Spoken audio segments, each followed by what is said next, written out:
खरं बोलणं ही सुद्धा एक भगवंताची महापूजा आहे बरं का. माणसाने खरं बोललं पाहिजे, परंतु आता प्रत्येकाकडे खोटं बोलण्याचं एक साधनच आहे.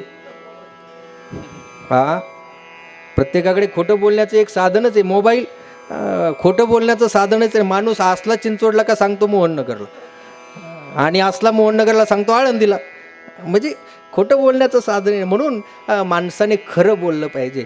साचा आणि मवाळ, मिथल्या आणि रसाळ, शब्द जैसे कल्लोळ अमृताचे. माणसाचं बोलणं खरंही असलं पाहिजे आणि मवाळसुद्धा असलं पाहिजे. काही काही माणसं खरं बोलतात पण मवाळ नसतं, आणि काही काही मवाळ बोलतात पण खरं नसतं. काही काही बोलायला इतके पंडित असतात महाराज, परंतु त्यांचा एकही शब्द खरा नसतो महाराज.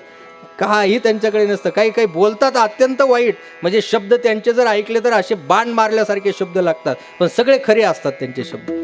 बोलणं अत्यंत खरं आहे, परंतु ते मवाळ नाही. माणसाचं बोलणं मवाळही असलं पाहिजे आणि खरंसुद्धा असलं पाहिजे. खरं बोलणं, महाराज म्हणतात, खरे बोले तरी फुकासाठी जोडे हरी, ही भगवंताची महापूजा आहे. विठ्ठला विठ्ठल.